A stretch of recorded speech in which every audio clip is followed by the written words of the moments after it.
নাৰীৰ শৰীৰে জীবন ভৰা নহব সাধ্য। আই লক্ষ্মী, তুমি ভীষণ প্ৰতাৰণা কৰিলা। ইয়াৰ পৰিণাম কিন্তু অতি ভয়াবহ।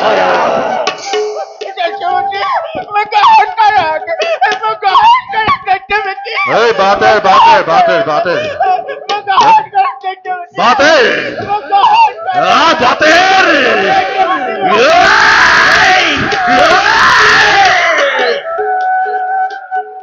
দেখতে মুখে গাহান্তি লক্ষ্মী লক্ষ্মী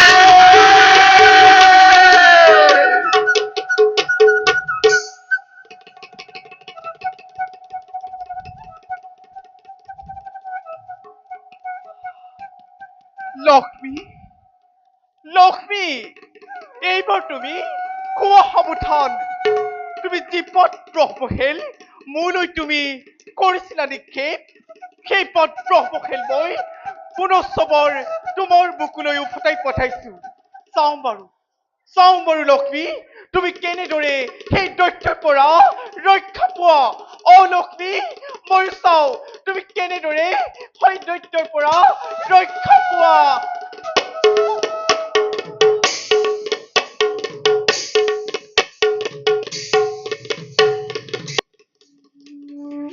দেৱী লক্ষ্মী, লক্ষ্মী, লক্ষ্মী,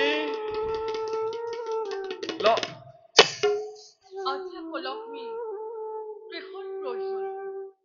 মইতো আজি বিষ্ণুপ্ৰিয়া লক্ষ্মী নহম। লক্ষ্মী, তোমাৰ এনে অবিবেচক কাৰ্যই মোক দেৱ সমাজত ঘৃণনীয় কৰি তুলিছে। আমি জগত কৰ্তা ঈশ্বৰ, তুমি হৈছা জগতৰ মাতৃ মহালক্ষ্মী। তেনেস্থলত তুমি যদি আমাৰ কাৰ্যতে প্ৰতিদ্বন্দ্বিতা কৰিব খোজা, তাৰ পৰিণাম কি হ'ব পাৰে লক্ষ্মী, তুমি এবাৰো ভাবি চোৱা নাই? প্ৰভু, এইবোৰ আপুনি কি কৈছে? মই হলে একোৱে বুজিব পৰা নাই। মোক সকলোবোৰ বুজাই কওক প্ৰভু। জানিও নজনাৰ অভিনয় কৰিছা। তেন্তে কওঁ শুনা, কিছুদিনৰ পাছতে সৃষ্টিত মহাপ্ৰলয়ৰ সূচনা হ'ব। মহাসমুদ্ৰৰ জলধাৰাই সমগ্ৰ পৃথিৱী ডুবাই পেলাব। তাৰ আগে ভীষণ দৈত্য সৃজন কৰি অন্য এক মহাপ্ৰলয়ৰ সূচনা কৰি আমাৰ কাৰ্যত প্ৰতিদ্বন্দ্বিতা কৰিছা তুমি। আপোনালোকৰ আলোচনাত যদি শিৱৰ ভাগ্য পাৰ্বতী, ব্ৰহ্মাৰ কন্যা সৰস্বতী থাকিব পাৰে, লক্ষ্মী, তেন্তে মই কি কাৰণে অযোগ্য হলো যে আপোনাৰ ভক্তি হৈ সেই গুপ্ত আলোচনাত ভাগ ল'ব নোৱাৰিলো?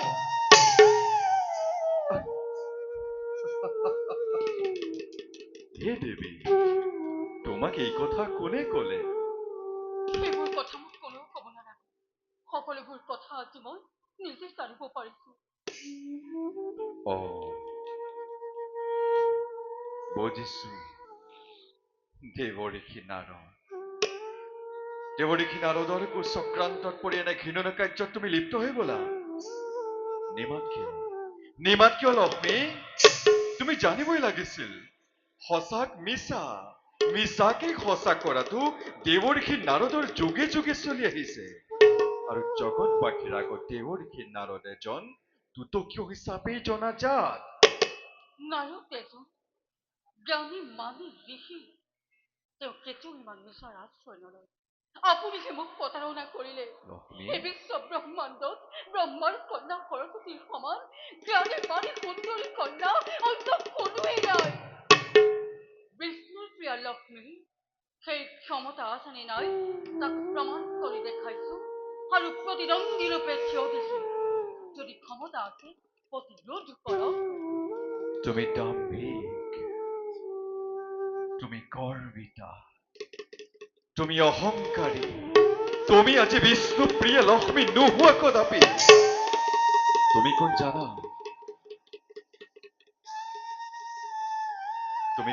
লক্ষ্মী? তুমি কোনোবা দানৱী। ইয়াৰ পৰিণাম কি হ'ব পাৰে লক্ষ্মী, তুমি এবাৰো ভাবি চোৱা নাই? লক্ষ্মীক অপমান কৰাৰ পৰিণাম তেনে ভীষণ হ'ব পাৰে। ভুল ভুল লক্ষ্মী, তুমি দেখিছো আজি ভুল পথেৰে পৰিচালিত হলা। জগতৰ মাতৃ হৈ জগতবাসীৰ বাবে যি বিপদৰ সৃষ্টি কৰিলা, এদিন নহয় এদিন সেই বিপদে তোমাক ধৰিব আগৰি। সিদিনা তোমাক উদ্ধাৰ কৰোঁতা কোনো নোলাব। মই তোমাৰ লগত তৰ্কই নকৰো, তোমাৰ সৰ্বযুক্তি হেৰাই গৈছে লক্ষ্মী।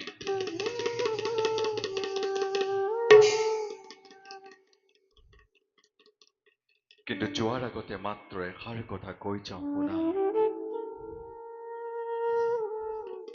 লক্ষ্মীও যে এক কৰ্মৰ ফল, ধৰ্মৰ জয়, অধৰ্মৰ পৰাজয়। ধৰ্মৰ জয় লক্ষ্মী, অধৰ্মৰ পৰাজয়। ধৰ্মৰ জয় লক্ষ্মী, অধৰ্মৰ পৰাজয়। জানিবা নিশ্চয় ধৰ্মৰ জয়, অধৰ্মৰ পৰাজয়। জানিবা নিশ্চয়। অবহেলনাৰ লক্ষ্য কাৰোবাৰ চাতুৰি কথা মতে কাম কৰে যাব। অলপ দিনেৰ পাছতে এই পৃথিবীত মহাপ্ৰলয় হব আৰু এখন নতুন পৃথিবী যাতে সৃষ্টি নহয় তাৰ প্ৰতি লক্ষ্য ৰাখি মই ভীষণ দৈত্য কৰিলো চয়ন। মাতৃ মাতৃ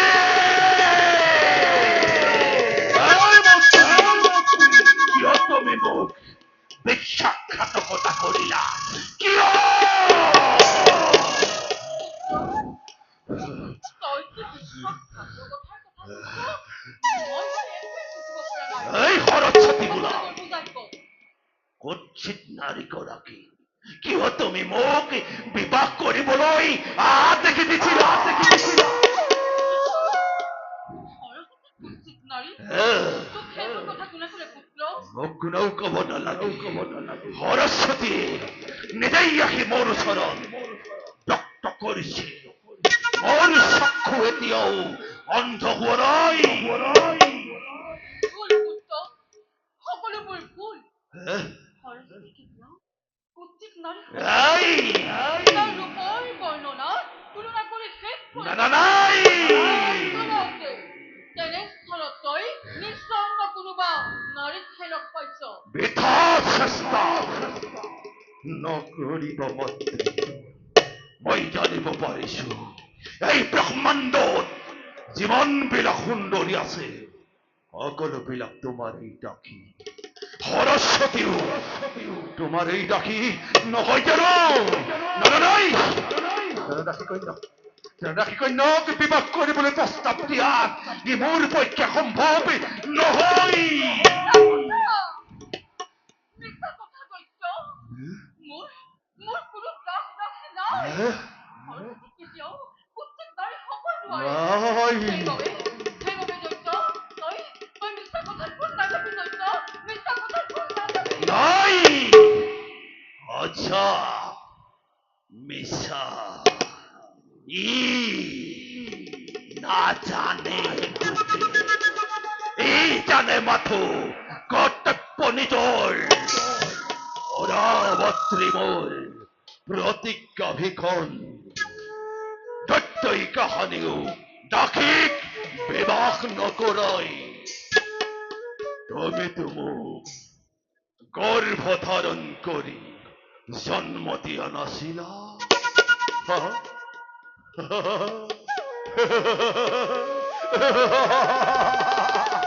নিস্বাৰ্থৰ পূৰণ কৰিবলৈ তুমি মোক সদন কৰিছিলা। তোমাক দেখিলেতো মোৰ মাতৃভাৱ নাজাগে। মই তেনে দাসী কন্যাক বিবাহ কৰোৱাতকৈ মই যদি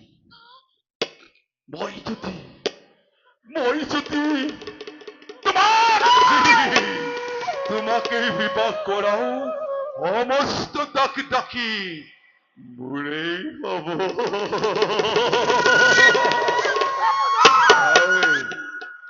সাবধান দৈত্য! সন্মুখে সন্মুখে বিবাদ খচিতই কৰিলি উচ্চাৰণ!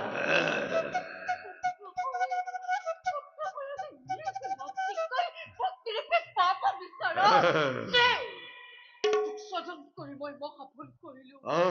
কলংক সানিলো। কলংক সানিলো।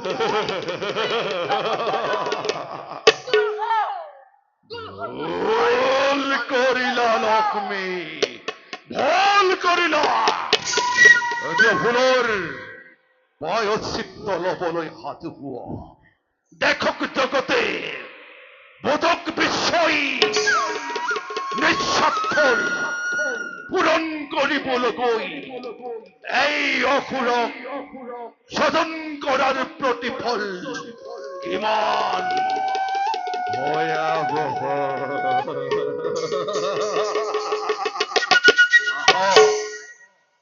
লক্ষ্মী উত্তৰ ভাৱ পৰিহাৰ কৰি তত্তৰ কোলাত জিৰণি লোৱাহি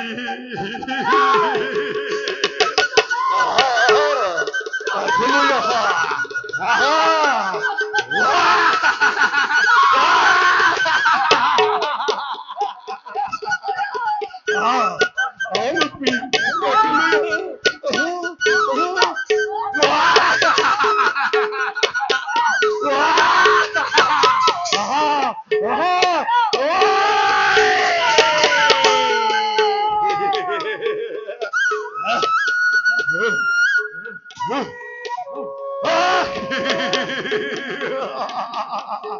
ক'ত পলাবা লক্ষ্মী তোমাক আদি ৰক্ষা কৰোতা কোনো নাই এই হয়তকেই হারবে হারবা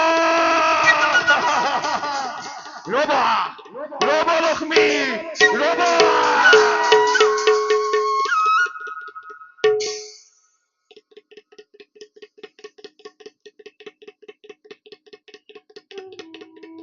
প্রভু!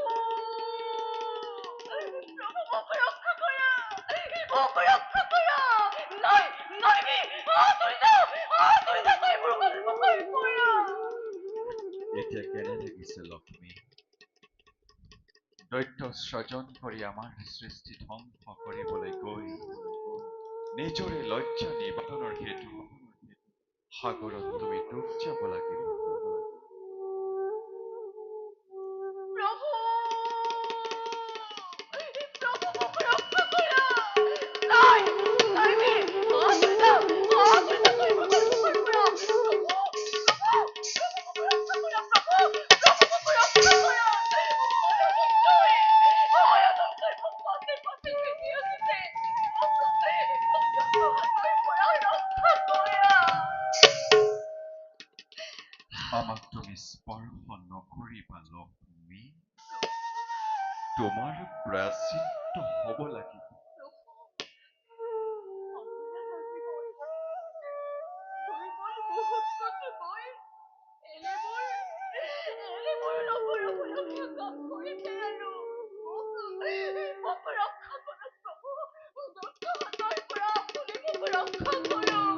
তোমাক সেই দৈত্যৰ হাতৰ পৰা ৰক্ষা কৰিব পৰা ক্ষমতা এই বিষ্ণুৰ নাই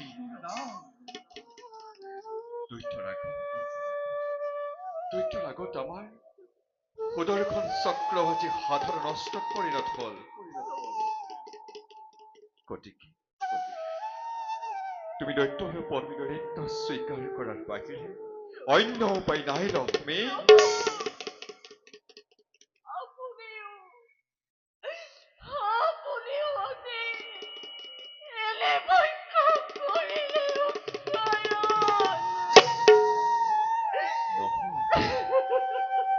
নহয় দেৱী এই কথা মই কোৱা নাই সেই দৈত্যই আজি জগতবাসীৰ আগত উচ্চস্বৰে চিঞৰি চিঞৰি চিঞৰি চিঞৰি কৈ গৈছে লক্ষ্মী হেনো তাৰ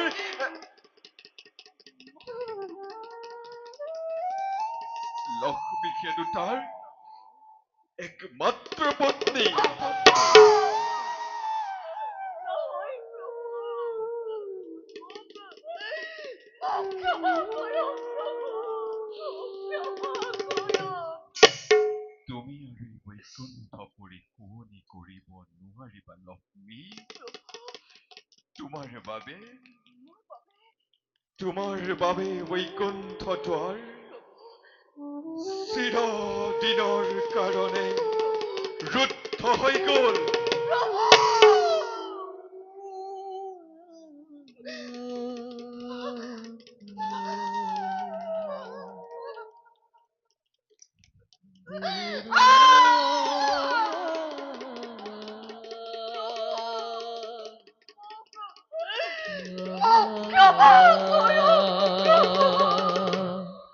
ক্ষমাৰ কোনো প্ৰশ্নই নাহে। তুমি দাম্ভিক, গৰ্বিতা, তুমি চৰিত্ৰহীনা। সেইবাবে আজি সন্তে জগতেশ্বৰ শ্ৰী বিষ্ণুৱে জগত মাতা দেৱী লক্ষ্মীক কৰিলো পৰিত্যাগ।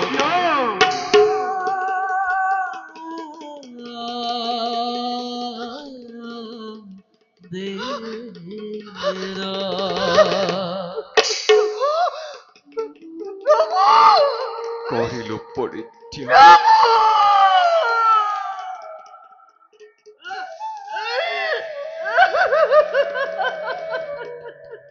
কৰিছো পৰিত্যাগ।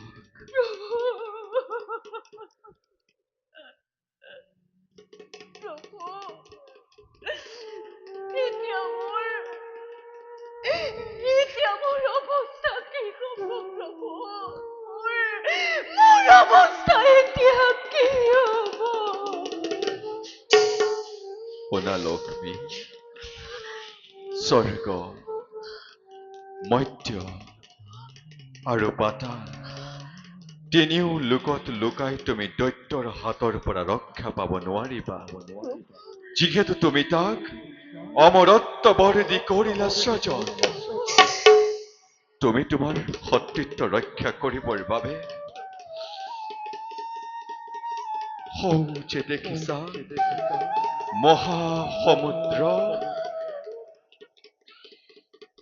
সেই মহাসমুদ্ৰৰ অতল গৰ্ভত তুমি ডুব যাব লাগিব।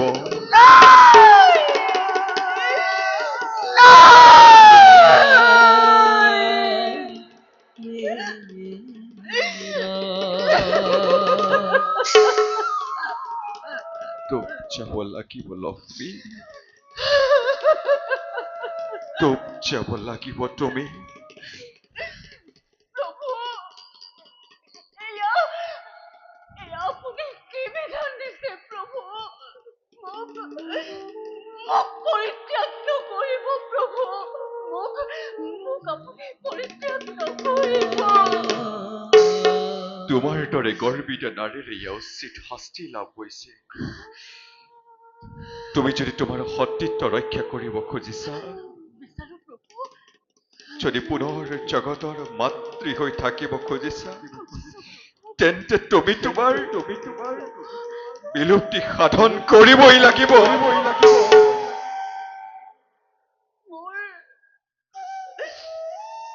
মোৰ মৃত্যুৱে শ্ৰেষ্ঠ প্ৰভু, মোৰ মৃত্যুৱে শ্ৰেষ্ঠ। মোক আপোনাৰ সুদৰ্শন চক্ৰই মুণ্ডছেদন কৰি মহাসাগৰত নিক্ষেপ কৰক। মই তাকেই কামনা কৰিছো প্ৰভু, মই তাকেই কামনা কৰিছো।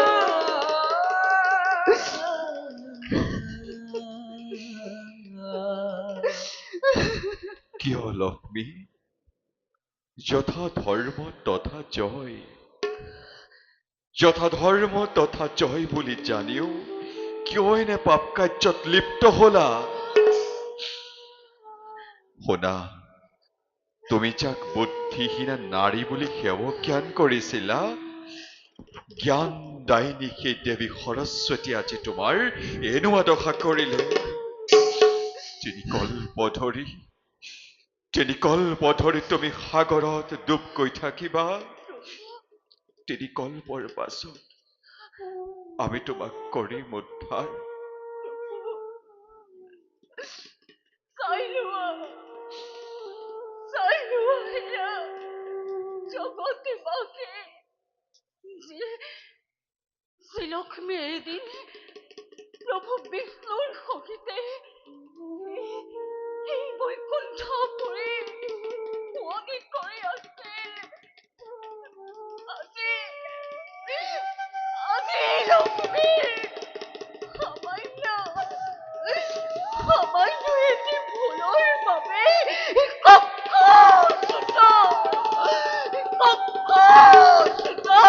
ধূমকেতুৰ দৰে এই বৈকুণ্ঠৰ পৰা খহি পৰি মহাসাগৰত ডুব যাব লগা হ'ল।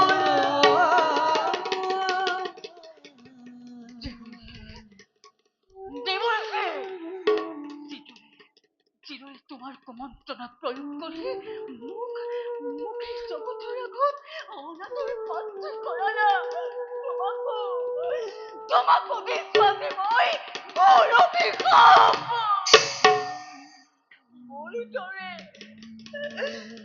মোৰ দৰে তুমিও এদিন এই বৈকুণ্ঠৰ পৰা খহি পৰিবা।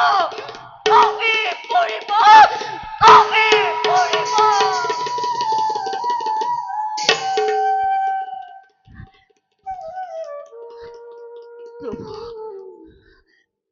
আশীৰ্বাদ কৰিবা প্ৰভু, জন্মে জন্মান্তৰে যেন মই আপোনাকে মই স্বামী ৰূপে পাওঁ।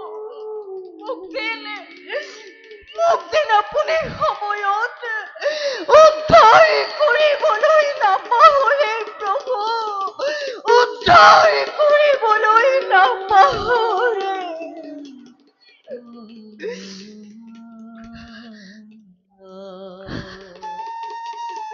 য'তেই বিষ্ণু ততেই লক্ষ্মী, য'তেই বিষ্ণু ততেই লক্ষ্মী হৈ বৈকুণ্ঠপুৰী শুৱনি কৰিব লাগিছিল।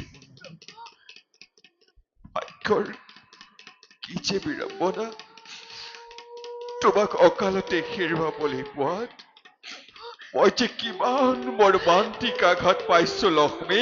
মোৰ হৃদয় ভাগি চুৰমাৰ হৈ গ'ল।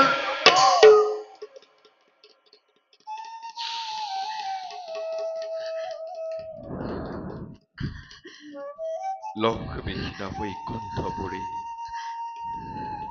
কিছুদিন খালী হৈ ৰ'ব।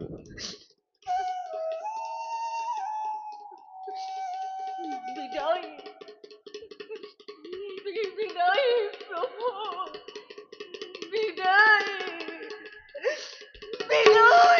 প্ৰভু, বিদায়।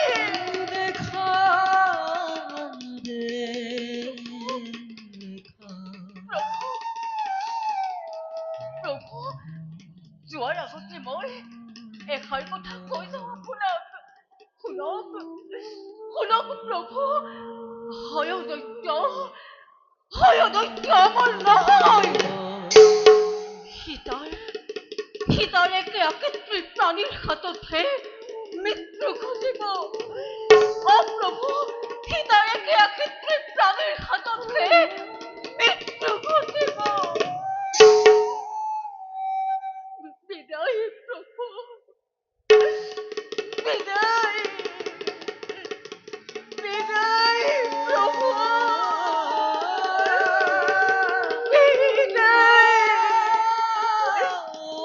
বিদায় প্ৰভু, বিদায়।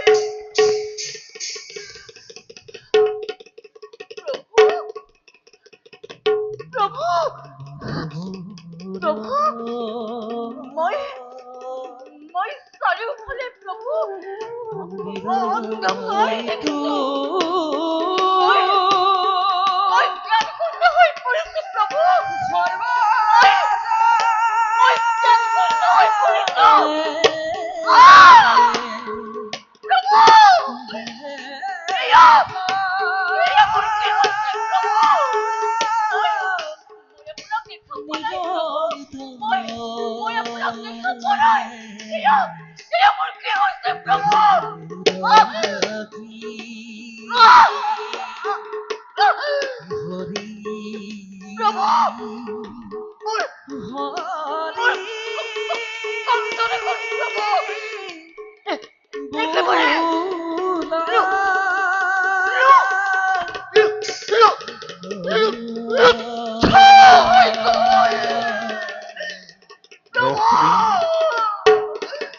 সমস্ত পাপে আগুৰি ধৰিছে, সমস্ত পাপে আগুৰি ধৰিছে তোমাক। পলম নকৰিবা লক্ষ্মী, সাগৰৰ ফালে গতি কৰা। পলম নকৰিবা লক্ষ্মী, সাগৰৰ ফালে গতি কৰা।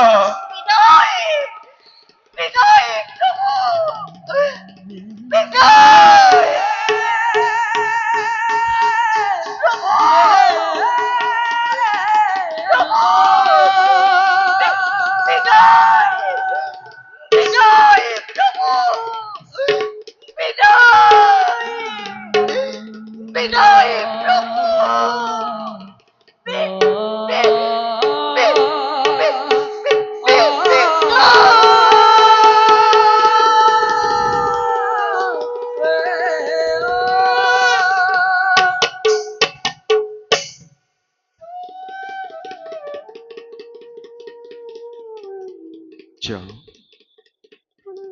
সৃষ্টিৰ পালন কৰ্তা আমি, সৃষ্টিৰ কল্যাণৰ বাবে নিজ কৰ্তব্যত সমগ্ৰহৰ।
দেবতা মণ্ডলী, দেবরাজ, ইন্দময়ী, কারাগারে রাজা, প্রকৃতির সতা রূপ সম্মিলিত বিধাতার অপূর্ব সৃষ্টি এই অমরাবতীপুরে মোর এই সাম্রাজ্য। হয় দেবরাজ, কোৱাহে অমৰ মণ্ডলী, দেবরাজ, নহয় জানো অমরাবতীপুরে এই দেবতার আপোন সম্পদ? হয় দেবরাজ, কিন্তু কিন্তু কি দেবরাজ? দেবর্ষি নারদে বার্তা দি গল, আর কিছুদিন পাছতেই মহাভয়ঙ্কর মহাপ্রলয়ের হব আৰম্ভ দেৱৰাজ গছ লতা তৰুৰ তিনপ্ৰকে ধৰি সকলোবোৰ ডুব যাব জলৰ মধ্যতে আৰু তেতিয়াই মোৰ দাঙি উঠিব সেই যক্ষ ৰক্ষ দানৱকণে আৰু সেই ৰাক্ষসকণে আমাৰ এই স্বৰ্গৰাজ্য কৰিব পাৰে আক্ৰমণ গতিকে সকলোটি হবা প্ৰস্তুত দেৱৰাজ তেতিয়াহ'লে দেৱতাসকলৰ মনুষ্যৰ পূজা পাতল পোৱাৰ পৰা বঞ্চিত হ'ব ইয়াৰ কি ব্যৱস্থা হ'ব দেৱৰাজ মনুষ্যৰ পূজা পাতল লাভ নকৰাটো দেৱতাৰ বাবে দুৰ্ভাগ্যৰ কথা পৃথিৱীত যদি যাক যজ্ঞ পূজা পাতল নচলে এই সমগ্ৰ পৃথিৱী অধৰ্মই চানি ধৰিব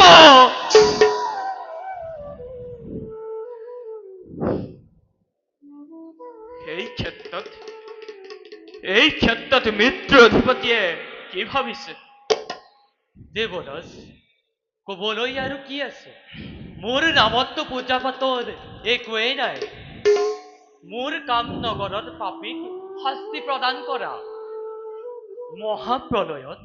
মহাপ্ৰলয়ত সকলোৰে মৃত্যু হোৱাৰ লগে লগে মোৰ নগৰখন সেই মৃত আত্মাবোৰে ভৰি পৰিব ধাৰ্মিক আৰু অধাৰ্মিকসকলক বাছি উলিয়াই শাস্তি প্ৰদান কৰা এই মোৰ কৰ্তব্য এতিয়া দেখিছো সেই মৃত আত্মাবোৰ ৰাখিবৰ বাবে মই আৰু এখন যমনগৰ নিৰ্মাণ কৰিব লাগিব আপোনাৰতো তাতেই শান্তি আমিহে ভুগিব লাগিব ইয়াৰ ফল গতিকে দেৱগণ দেৱৰাজ বিষ্ণুৰ ওচৰলৈ গৈ আমি ইয়াৰ এক আলোচনা কৰিব লাগিব নহলে এই স্বৰ্গ ৰাজ্য ৰক্ষা কৰাটো কঠিন হৈ পৰিব জগত কৰ্তাৰ বাবে ইয়াৰ উপায় কোনেও দিব নোৱাৰে গতিকে যাওঁ আমি বলক জগত কৰ্তাৰ ওচৰলৈ গতিকে আমি যেনে তেনে এই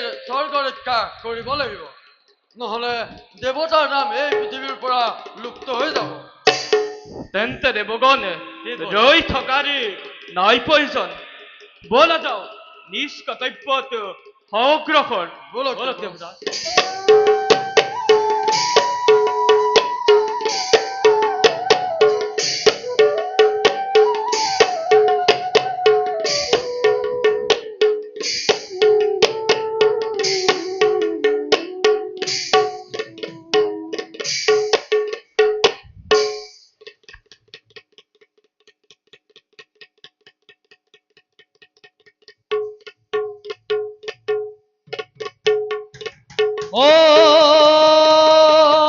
হৰি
যক্ষ ৰাজ্যৰ এক সত্যি সম্ৰাট মই নাম মোৰ ভুজংগ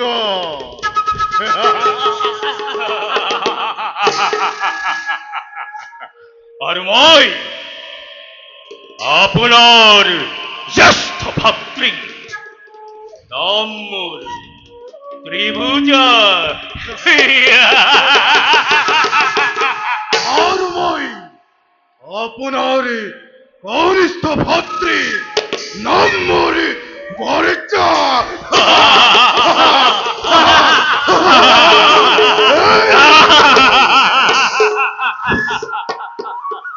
I hope দাদা আমাকে পৰাস্ত কৰিব পৰবীৰ এই পৃথিবীতে এতিয়ালৈকে জন্মগ্ৰহণ কৰিব পৰা নাই আমাৰ ভয়তে স্বৰ্গৰ দেবতা মৃত্যুৰ মানুহ পাতালৰ নকল হৰ হৰি ঐ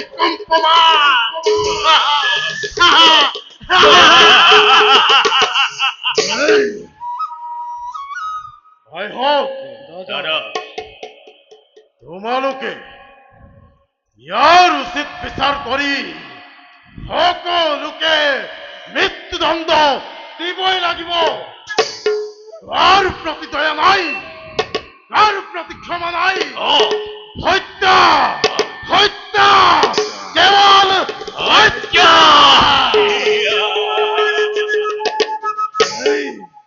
তাৰ বাবে কোনো চিন্তা নকৰিব দাদা মনুষ্য কিংবা দেৱতা আমাৰ হাতৰ পৰা ৰক্ষা পোৱা নাই ইতিমধ্যে বহুতকেই হত্যা কৰি দেশৰ ধন সোণ লুটি অনা হৈছে আৰু জানা দাদা এই দেশবোৰৰ ধন সম্পত্তি মণিমুকুতা এফালৰ পৰা কাহিলৈ দানৱ ৰাজভঁৰালত ভৰোৱা হৈছে আৰু দাদা এই ব্ৰহ্মাণ্ডতে যত আছে ব্ৰহ্মা মেনকা ত্ৰিলোকমা এফালৰ পৰা ধৰি আনি দানৱ ৰাজকাৰেং শুৱনি কৰা হৈছে দাদা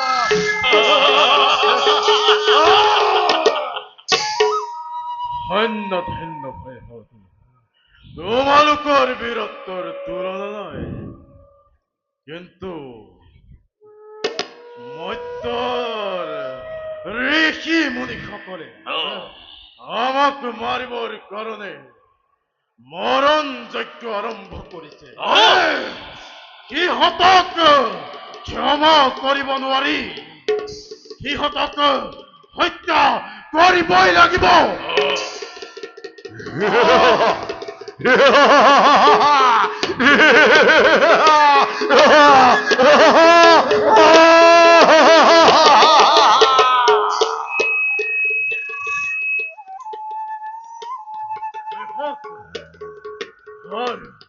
তাৰ অপহাৰ্য কোনো ওচৰত খন্তেকতা পৃথিৱী কৰে তলফল ভাই হক দাদা শীঘ্ৰে শীঘ্ৰে তাক বিচাৰ কৰা কোনে তথ্যৰ আগত চৰকাৰ হবলৈ চৰকাৰ চিন্তা নকৰিব দাদা শীঘ্ৰে ধৰি আনি তাক মুণ্ড ছেদন কৰো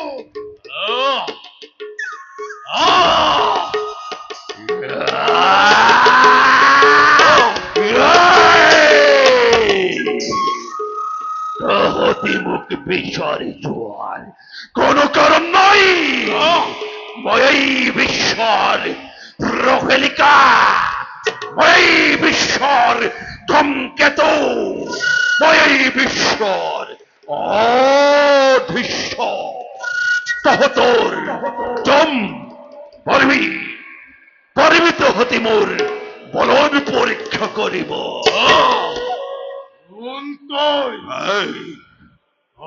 এই তথ্যৰ বীৰত্ব এতিয়াও নুবুজিল সামান্য এটা পতংগ হৈ এই তথ্যৰ ওপৰত আক্ৰমণ কৰিবলৈ আহিলি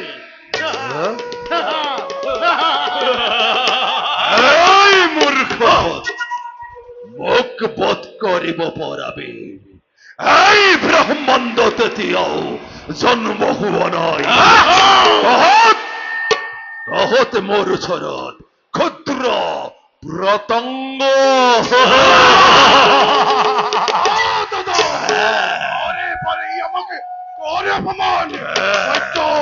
নহয় আৰু ইমান অপমান দিয়া দাদা মুহূৰ্ততে ইয়াক উচিত শাস্তি প্ৰদান কৰো আৰু সহ্য নহয় আদেশ কৰক মুহূৰ্ততে ইয়াৰ মুণ্ড ছেদন কৰক আক্ৰমণ কৰা ভয় হওক দেখক জগতে এই দক্ষিণাধৰ প্ৰকৃতি কিমান বেশ আহক বাকী নকৰি পলম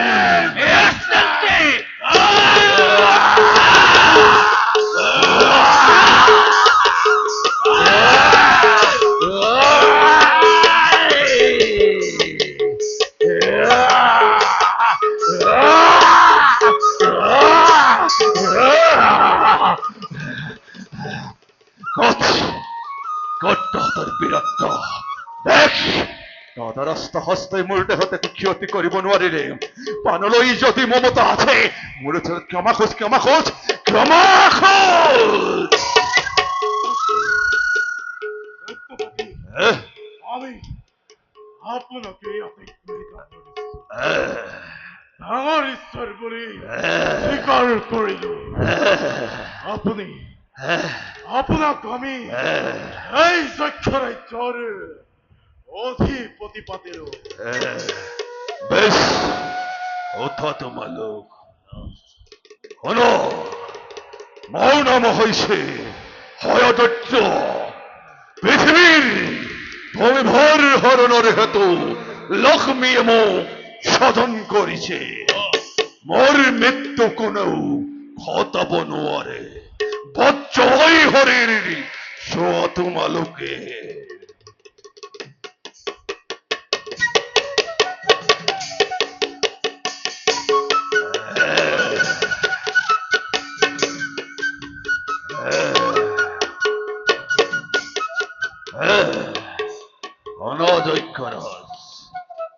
তোমালোকে আমি একেলগে মিলি পৃথিৱীত মহাপ্ৰলয় ঘোষণা কৰিব লাগিব তোমালোকে কোনো ভয় নকৰিবা আমাকে বাধা দিব পৰা শক্তি এই পৃথিৱীত কাৰোৱে নাই আৰু কিছুদিনৰ পিছত এই পৃথিৱীত মহাপ্ৰলয় ঘোষণা হব সাগৰৰ জলধাই গোটেই পৃথিৱী ডুবাই পেলাব চাৰিওফালে কেৱল পানী পানী পানী এই পানী হব এই পানীৰ মাজত তৰু তিন্ন জীৱ জন্তু মনুষ্য কোনোৱেই জীয়াই নাথাকিব কিন্তু আমি দৈত্য দানৱ বিলাকে তাত সুন্দৰভাৱে বিচৰণ কৰিব পাৰিম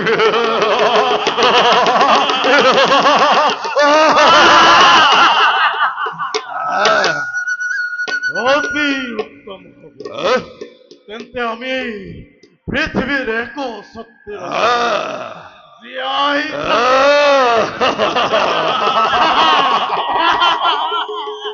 তাৰ আগতে ব্ৰহ্মা বোলা দেৱতা এটাই পৃথিৱীৰ মূল্যৱান বেদ শাস্ত্ৰবিলাক যে দেখিছা পৰ্বতৰ গুহাত লুকুৱাই ৰাখিছে বলা বলা বলা বলা বলা প্ৰথমতে আমি সেই বেদ হৰণ কৰি আমাৰ অধীনলৈ আনো পলম হলে কিন্তু সিহঁতে লুকুৱাই ৰাখিব পাৰে কৰা হবে লক্ষণী নকৰি পলন স্বৰ্গ মধ্য পাতাল ওঠকে ওঠলি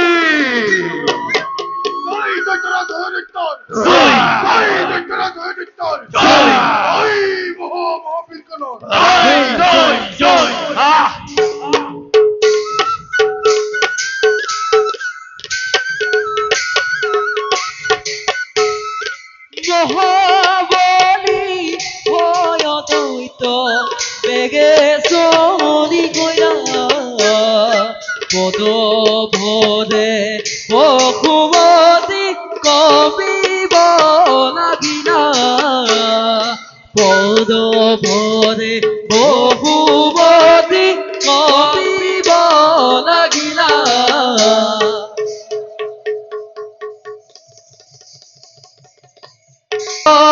হরে ও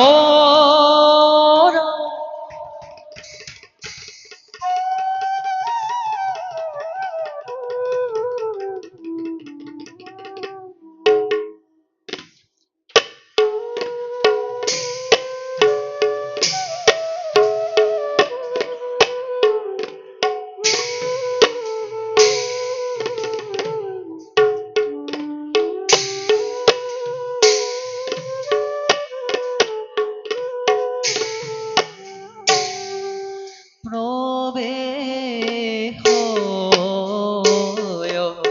অভরে মাঝে রাজা হইতো ব্রত সঙ্গে সনে পত্র মন্ত্রী দেখি কুবিত সঙ্গে সনে পত্র মন্ত্রী দেখি কুবিত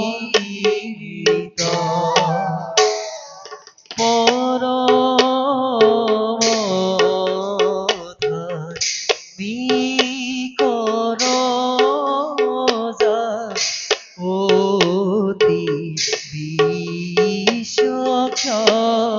বিশ্বক্ষর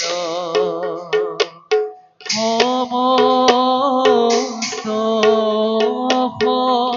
মাঝে ডাকি হরি হরি বুলায়ে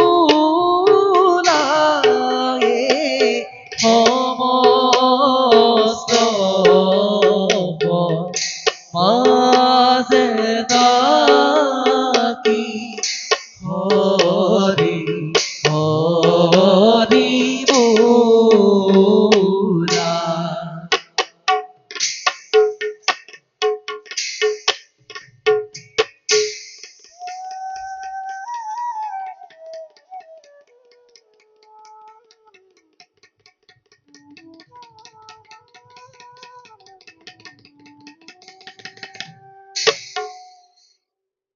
মন্ত্ৰীবৰ মহাৰাজ পৃথিৱীত দিনক দিনে ধৰ্মৰ প্ৰভাৱ লোপ পাব ধৰিছে অধৰ্মৰ আগমন যেন হয় অনুমান প্ৰীতামৰ প্ৰিয়ব্ৰতৰ কথা অনুধাৱন কৰি পৰিছে মনত সত্য যুগৰ শেষত হ'ব মৎস্য অৱতাৰ মৎস্য অবতাৰ অমন্তিবৰ মৎস্য অৱতাৰ পৃথিৱীতে সৃষ্টি হ'ব এক মহা প্ৰলয় মহাসাগৰৰ জলধাৰাই ডুবাব সমস্ত পৃথিৱী নাথাকিব একো জীৱ জন্তু গছ লতা তৰুতৃণ আদি সেই হেতু মন্ত্ৰীবৰ মহাৰাজ পৃথিৱীত দিনক দিনে লোপ পাইছে ধৰ্মৰ মহিমা নহয় জানো মন্ত্ৰীবৰ মহাৰাজ মন্ত্ৰীবৰ সেই কথা অৱশ্যে সঁচা কিন্তু কেতিয়া হ'ব মহাপ্ৰলয় তাকনো জানিব কিদৰে এই সকলোবোৰ ভগৱান শ্ৰীহৰি লীলা তেওঁহে জানিব এই মহালীলা কেতিয়া কৰিব আহ্বান শুনক মহাৰাজ আপোনাৰ পিতৃদেৱ পৰম ধাৰ্মিক মহাজ্ঞানী তেওঁ কৈছিল এই পৃথিৱীত মহাপ্ৰলয় অমঙ্গলে দেখা দিব অনতি পলমে। সেই দিনলৈ আৰু বেছি দিন নাই। মহাৰাজ, আপুনি কোনো চিন্তা নকৰিব। একচিত্ত মনে ভগৱান শ্ৰী হৰিকে কৰো আৰাধনা। মহাৰাজ, সঁচা কথা, ভগৱানৰ বাহিৰে আমাক কোনেও একো কৰিব নোৱাৰে। এই বিষয়ে আমি ঋষি মুনিসকলৰ লগত কৰো আলোচনা। মহাৰাজ, ঋষিমুনিগণৰ নাই প্ৰয়োজন। আপোনাৰ পিতৃ প্ৰিয়পতে কৈছিল, এই পৃথিৱীত যেতিয়াই অমংগলে দেখা দিব তেতিয়াই হৰিক কৰিলে আৰাধনা। ভগৱান হৃদিষ্ঠিত হৈ ভক্তক কৰিব উদ্ধাৰ।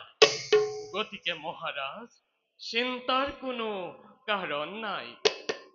সঁচা কথা মন্ত্ৰী। মহাৰাজ, প্ৰিয়ব্ৰতৰ পুত্ৰ মই, নাম মোৰ সত্যব্ৰত। আছে মোৰ ধৈৰ্যৰ সীমা।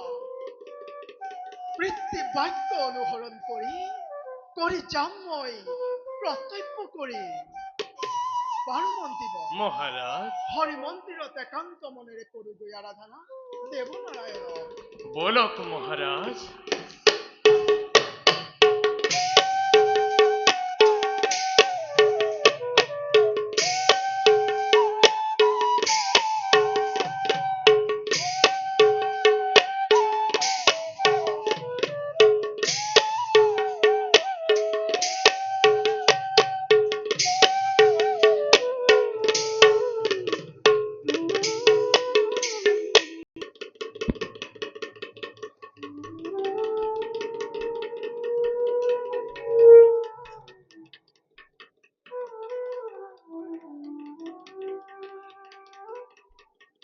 পিতা,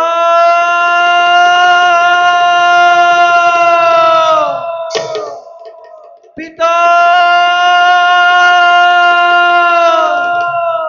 পিতা, পিতা, পিতা, পিতা। দূৰ হ, দূৰ হ মোৰ সন্মুখৰ পৰা তই আঁতৰ হ। পিতা, মোক ক্ষমা কৰক পিতা, মোক ক্ষমা কৰক। মোৰ দুখতে আজি সৃষ্টি ধ্বংস হ'ব ধৰিছে পিতা।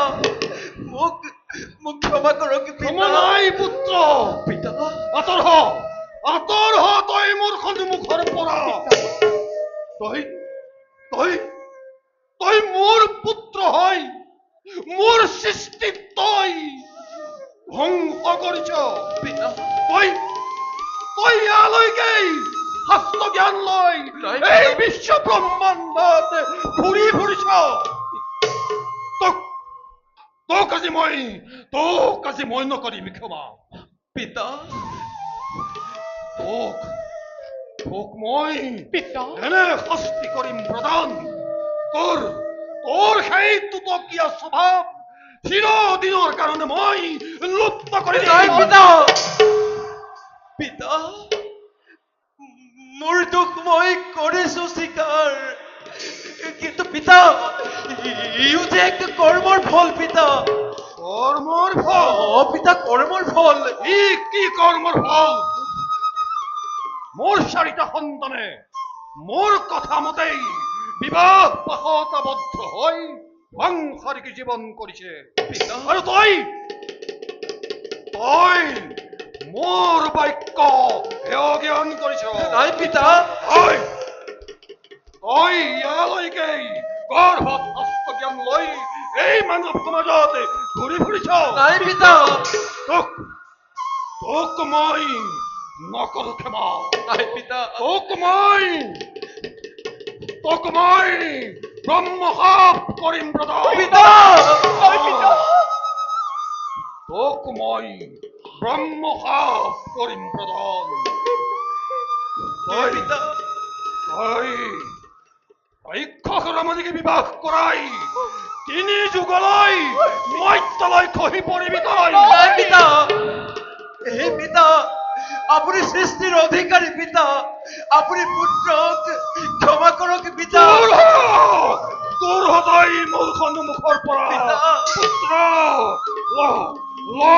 মোৰ অভিশাপ শিৰ পাতিল অ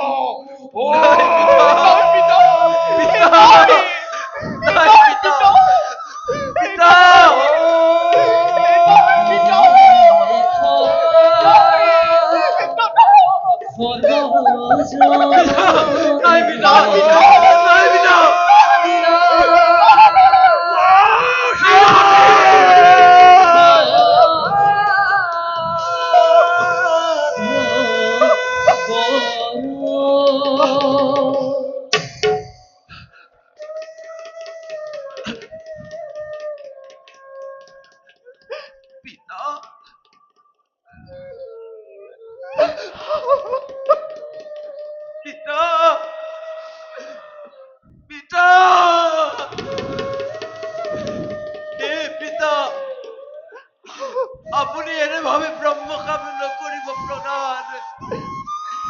হে পিতা, আপোনাৰ ব্ৰহ্মকাম মই লৈছো শিৰ পাতি। দূৰ হ কুলাঙ্গাৰ পুত্ৰ মোৰ সন্মুখৰ পৰা পলাই দূৰ হ হে পিতা, পিতা আপুনি সৃষ্টিৰ অধিকাৰী পিতা, কিন্তু পিতা এনেভাৱে ব্ৰহ্মকাম নকৰিব প্ৰধান। পিতা লঘু দুখন দাদাকে গুৰুত্ব হস্তে তুমি কৰিলা প্ৰদানে। আই সৰস্বতী পিতা মোৰ ব্ৰহ্মসাপ কাহানিও নহয় খন্দ পিতা! আঁতৰি যা মোৰ সন্মুখৰ পৰা।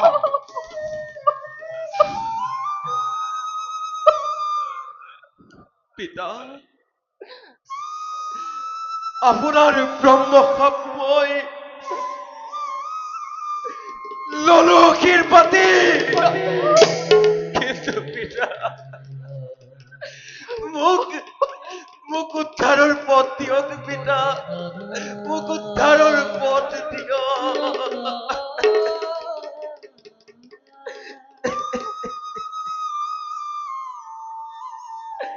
শুন পুত্ৰ পিতা সত্য যুগত ব্ৰহ্মীমান ৰূপে ৰজা হৈ শতাধিক ৰমণীক তই বিবাহ কৰাবি পিতা আৰু ত্ৰেতা যুগত বিভীষণ নামে জন্ম লৈ ৰাক্ষস ৰমণীক বিবাহ কৰাই তোৰ সংসাৰ কৰিবি। আৰু শুন পিতা দাপৰত তই শকুনি ৰূপে জন্ম লৈ ন্যায় অন্যায় নকৰি বিচাৰ কুৰুক্ষেত্ৰৰ ৰণত মুক্তি পাবি পুত্ৰ। আৰু শুন কলিত তই হাজাৰ হাজাৰ বছৰ ধৰি শ্ৰৱণ কীৰ্তন কৰি মুক্তি পাবি পুত্ৰ, মুক্তি পাবি।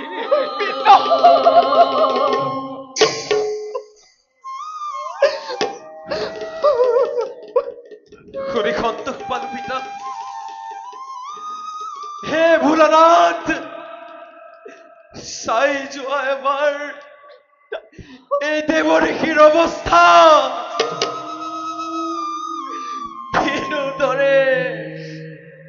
কিনোদৰে পিতৃয়ে পুত্ৰক আজি ব্ৰহ্মসাপ কৰিছে প্ৰদান।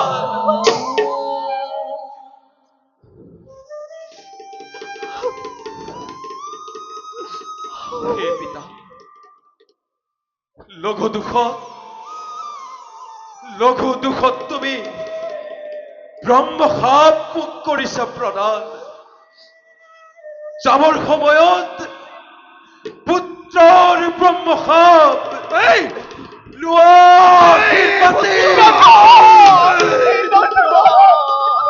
পিতা, মই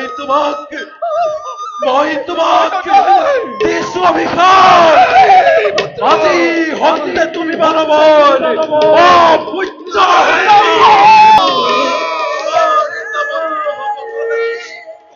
মন্ত্ৰ উচ্চাৰণ পিতা নহব তোমাৰ নামত মন্ত্ৰ উচ্চাৰণ। মোৰ বাক্য কদাপিতো নহয় খণ্ডন, মোৰ বাক্য নহয়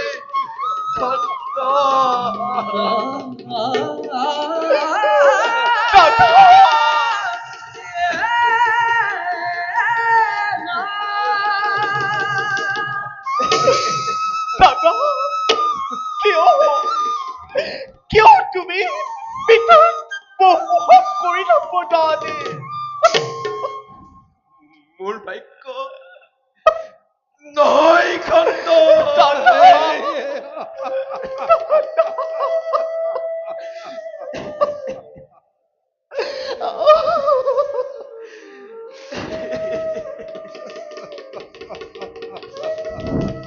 সৃষ্টিকৰ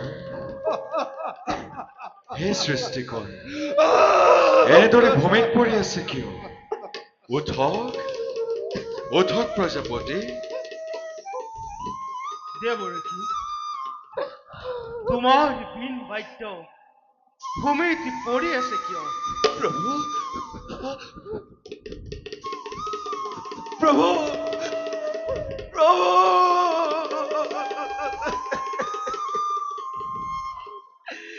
হে প্ৰভু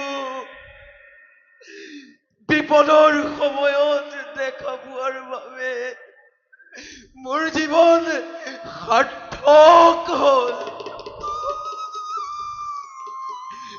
পিতৃয়ে ব্ৰহ্মশাপ কৰিছে প্ৰদান। প্ৰভু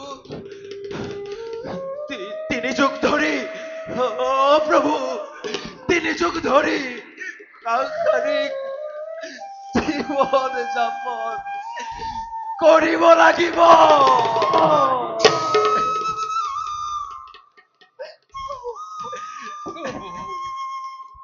প্ৰভু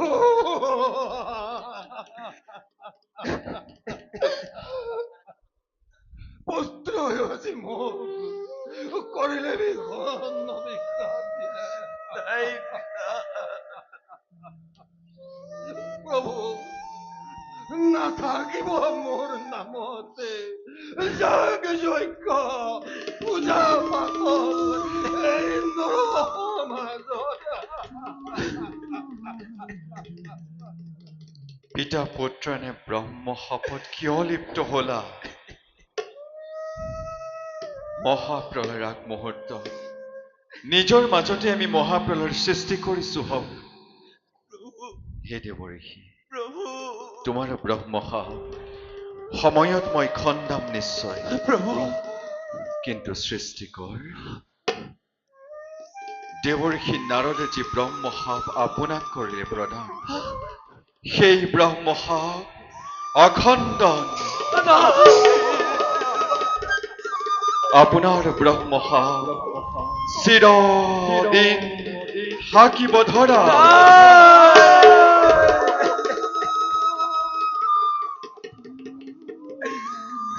বিদায় বিদায় প্ৰভু বিদায়।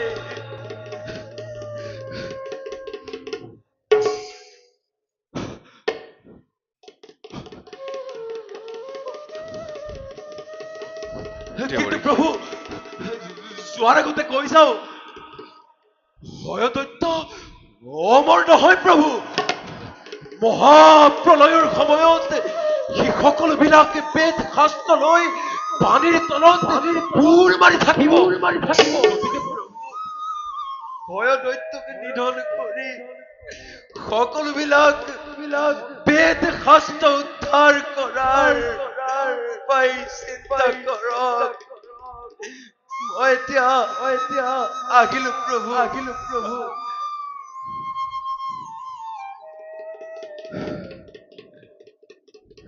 পিতা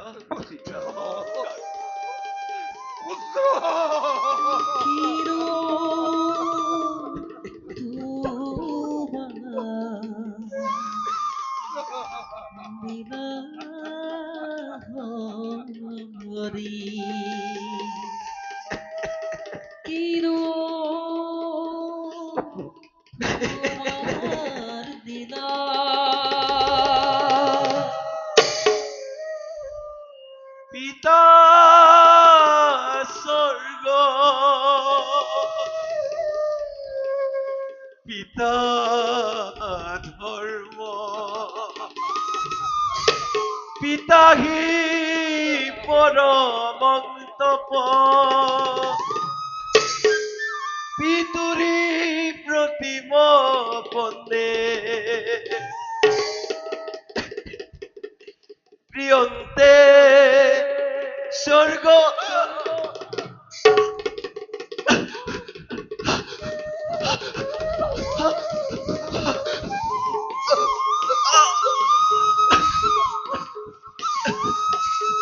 পিতা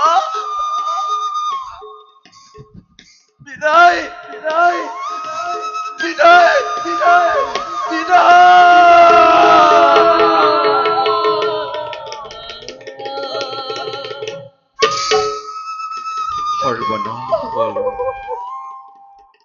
সৰ্বনাশ হল প্ৰজাপতি হয়দৈত্যই চাৰিবিধ হৰণ কৰি নিলে।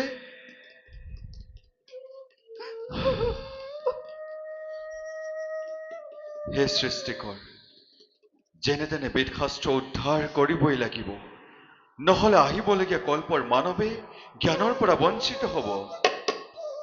হোৱাৰ ঘটনা হৈ গ'ল, তাৰ বাবে চিন্তা কৰিব নালাগে। আজি আমাৰ মাজত ভাৰ্যা লক্ষ্মী নাই, দেৱৰ্ষি নাৰদো নাই, কিন্তু দেৱী সৰস্বতী এতিয়াও আমাৰ লগত আছে। দেৱী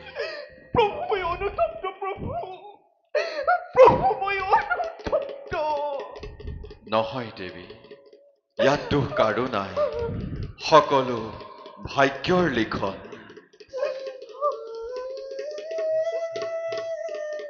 হে দেৱী সৰস্বতী, দেৱৰ্ষি নাৰদৰ বীণ বাদ্য আজি খন্তে তুমি কৰিবা ধাৰণ। জগতৰ আগত বিনা পানী ৰূপে হবা পৰিচিত।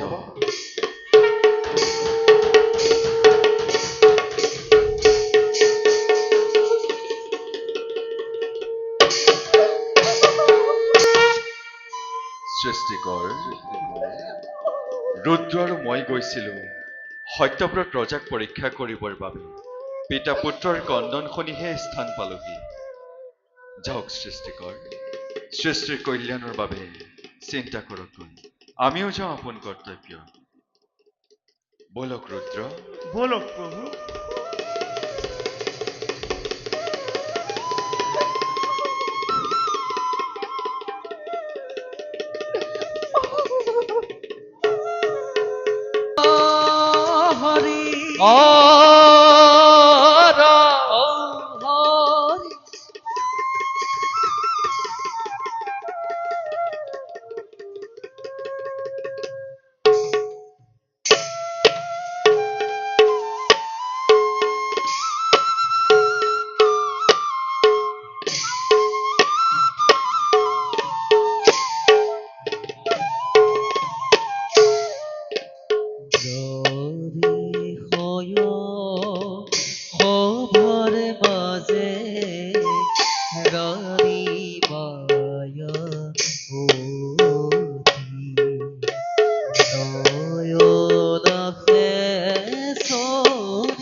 কিয় আজি হঠাতে বাও চকু তৰিব লাগছে নাই নাই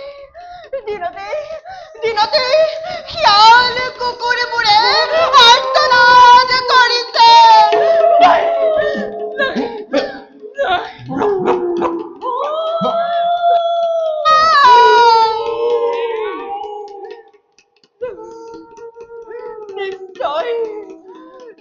নিশ্চয় কোনো অমংগলৰ আগজাননী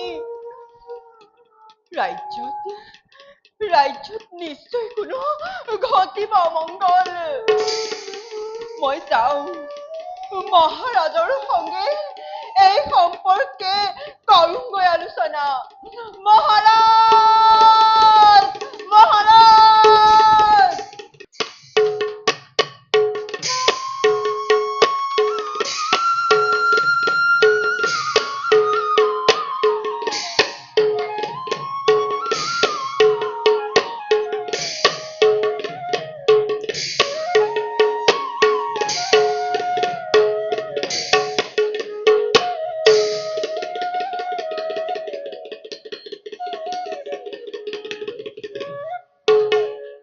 মন্ত্ৰীবৰ্গ মহাৰাজ দিনক দিনে পৃথিৱীখন অধৰ্মৰ ফালে গতি কৰিব লাগিছে নিতে নতুন ঘটনা প্ৰবাহে পৃথিৱীখন চাৰিওফালৰ পৰা গ্ৰাস কৰি তুলিছে অনাবৃষ্টি মেঘে বজ্ৰপাত এইবিলাকৰ কিবা কাৰণ বুজিব পাৰিছেনে মন্ত্ৰীবৰ মহাৰাজ কোনোবাই যেন মোক কয় কানে সত্যব্ৰত তোৰ ৰাজ্য ধ্বংস হবলৈ আৰু বেছি সময় নাই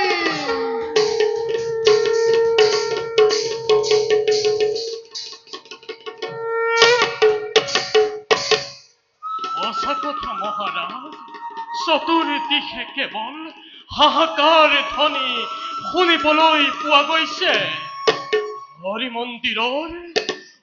মন্দিৰৰ তবাকা নিজে বাজিব ধৰিছে কিবা যেন অমংগলৰ আগজাননীহে দিছে সঁচা কথা মন্ত্ৰীবৰ দিন ৰাতি একাকাৰ কৰি ৰাজ্যৰ চাৰিওফালে পদক্ষেপ কৰি ৰাজ্য মই কৰিছো শাসন তথাপিতো সকলোৱে মনৰ এটি ভাৱৰ হৈছে উদয় কিবা যেন মহাপ্ৰলয় হৈ পৃথিৱীখন গ্ৰাস কৰিব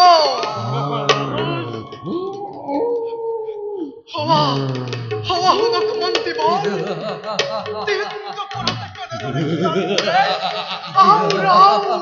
এৰিব ধৰিছে আৰু হৱা চোৱাক মন্ত্ৰীবৰ নামঘৰৰ ধৰ্মধ্বজৰ ওপৰত কেনেদৰে শগুনবোৰে মাংস পিণ্ড লৈ টনা আজোৰা কৰি ধৰ্ম মন্দিৰ একেবাৰে কলুষিত কৰিছে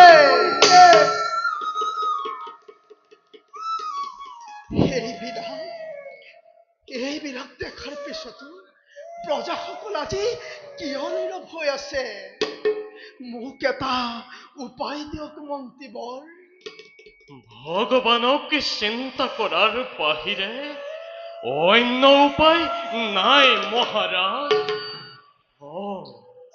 অমংগল খণ্ডনৰ বাবে মহাযজ্ঞ কৰাটো ভাল হ'ব গতিকে মহাৰাজ মহাযজ্ঞৰ কৰক আয়োজন মহাযজ্ঞ হয় এই অমংগলৰ সময়ত মহাযজ্ঞ এই যজ্ঞ মই কেনেদৰে সমাধান কৰিম মন্ত্ৰীবৰ মহাৰাজ আৰু এই যজ্ঞলৈ আহিব বা কোন জয় হওক মহাৰাজৰ জয় হওক মহাৰাজ সত্যব্ৰতৰ জয় হওক শুনালো দেখাত সুন্দৰ ব্ৰাহ্মণ যেন হয় অনুমান আহক দয়া কৰি আহক গ্ৰহণ কৰক। নালাগে নালাগে মহাৰাজ, আসন গ্ৰহণ কৰিবলৈ আচলতে আজি আমাৰ ওচৰত সময় একেবাৰে তাকৰ। মহাৰাজ, আমি বৰ বিপদত পৰিছো। আমাক আপুনি সহায় কৰিব পাৰিবনে? মই একো বুজিব পৰা নাই দ্বিজবৰ। ৰাজ্যৰ চাৰিওফালে কেৱল ঘোৰ অমংগল দেখি মই বৰ দিশহাৰা হৈ পৰিছো। মহাৰাজ, তাকেইতো কবলৈ আহিছো। মহাপ্ৰলয়, পৃথিৱীত মহাপ্ৰলয় আৰম্ভ হলেই। ফলস্বৰূপে দেশত অকাল মাৰি মৰক, দুৰ্ভিক্ষ কিম্বাই দেখা দিছে। প্ৰজাগণৰ মনত মহাৰাজ অলপো শান্তি নোহোৱা হৈছে। হে দৃশ্য ময়ো অহনিশে দেখিব পাইছো দ্বিজবৰ। কিন্তু ৰাজ্যৰ চাৰিওফালে প্ৰজাৰ হাহাকাৰ ধ্বনি মই শুনিব পাইছো। সেইবাবে মহাৰাজ আমি মহাযজ্ঞ কৰিছিলো আয়োজন, কিন্তু যজ্ঞ আৰম্ভ কৰিবলৈ লওঁতেই লাগিল নহয় খেলি মেলি। জল দেৱতাই হুংকাৰ তুলি কৈ গল, জলত এটা বস্তু দান দিলেহে হেনো যজ্ঞ সম্পাদন কৰিবলৈ হব, আৰু সেই দান কেৱল ৰজা সত্যব্ৰতেহে দিব বুলি কলে। আমি পলম নকৰি মহাৰাজ এই স্থান পালোহি। আপুনি বাৰু আমাক সহায় কৰিবনে? হে দ্বিজবৰ, আপোনালোকে যজ্ঞ আৰম্ভ কৰক। মোৰ ৰাজ্য মংগলৰ বাবে আপোনালোকে যজ্ঞ পাতিব। গতিকে যি দানেই নহওক মই আপোনালোকক মুক্ত হস্তে কৰিম প্ৰদান। যদি নিজ প্ৰাণ বিসৰ্জন দিব লাগে তাৰ বাবে মই সদা প্ৰস্তুত। জানো মহাৰাজ, আপুনি পৃথিৱীৰ এজন মহাজ্ঞানী মহাদানী পুৰুষ। ধন সোণ ঐশ্বৰ্য বিভূতি লগতে বন্ধু মহাৰাজে নিজ প্ৰাণ বিলাবলৈ কুণ্ঠাবোধ নকৰে। হয় বন্ধু। কিন্তু মহাৰাজ, আমি যি দান বিচাৰি আহিছো ইয়াৰ এটাতো নপৰে। সেয়েহে ৰৈ গল কিয় দ্বিজবৰ? ব্যক্ত কৰক আপোনালোকৰ মনৰ অভিলাষ। সত্যব্ৰতৰ এই পৃথিৱীত অসাধ্য একো নাই। মহাৰাজ, সেয়েহে আপুনি দান দিয়াৰ আগত প্ৰতিজ্ঞাবদ্ধ হ'ব লাগিব। প্ৰতিজ্ঞাবদ্ধ হ'ব লাগিব। হয় মহাৰাজ, প্ৰতিজ্ঞাবদ্ধ হ'ব লাগিব। মহাৰাজ, ব্ৰাহ্মণৰ চাতুৰিত আপুনি নিজেই নিজক পাহৰি নেযাব। মই ভাবো দেশৰ এই অমংগলৰ সময়ত আপুনি ভাবি চিন্তিহে প্ৰতিজ্ঞাবদ্ধ হ'ব লাগে। নহলে কিন্তু বিপদত পৰি হাহাকাৰ কৰি ফুৰিব লাগিব। মহাৰাজ, ৰাজ্যৰ চাৰিফালে ঘোৰ মহাপ্ৰলয়ে আগুৰি ধৰিছে। বিপদ খন্দাবৰ বাবে ঋষিমুনিসকলে মহাযজ্ঞ আৰম্ভ কৰিব খুজিছে। সত্যৱত দানী ৰজা বুলি জানে দ্বিজগতে। তেনেস্থলত মই ব্ৰাহ্মণসকলক কিদৰে বিমুখ কৰো? সেয়েহে কৈছো মহাৰাজ, সকলো আগ পিছ চাইহে নিজ কৰ্তব্যত হওক অগ্ৰসৰ। মন্ত্ৰী ডাঙৰীয়া, ভাবিবলৈ গুণিবলৈ সঁচাই আমাৰ ওচৰত সময় একেবাৰে তাকৰ। আমি আগতেই কৈছো মহাৰাজ, আমাৰ কিন্তু দান অতি ভয়াৱহ। আমাৰ দানৰ কথা শুনিলে স্বৰ্গৰ দেৱতা মৰ্ত্যৰ মানৱ আনকি নালাগে পাতালৰ বাসুকীও কিন্তু ধৰাধৰে হয় কম্পমান। গতিকে মহাৰাজ, দান দিব পাৰে নে নোৱাৰে যথাযথভাৱে প্ৰতিশ্ৰুতি দিয়ক। হে দ্বিজবৰ, সত্যব্ৰত ইমান দুৰ্বল নহয় যে ব্ৰাহ্মণসকলক বিমুখ কৰিব। জানো সত্যত ব্ৰতী হৈ থকাৰ কাৰণে স্বয়ং ভগৱানে আমাকে এই পৃথিৱীৰ শ্ৰেষ্ঠ ৰাজেশ্বৰ হিচাপে স্বীকৃতি দি এই জংগদেৱ দিছিল উপহাৰ। মই কোনো দানলৈ বা প্ৰতিজ্ঞাবদ্ধ হবলৈ ভয় নকৰো দ্বিজবৰ। উত্তম কথা। তেন্তে মহাৰাজ প্ৰতিজ্ঞাবদ্ধ হওক, যাতে কোনো কাৰণতে প্ৰতিজ্ঞা ভংগ নকৰে।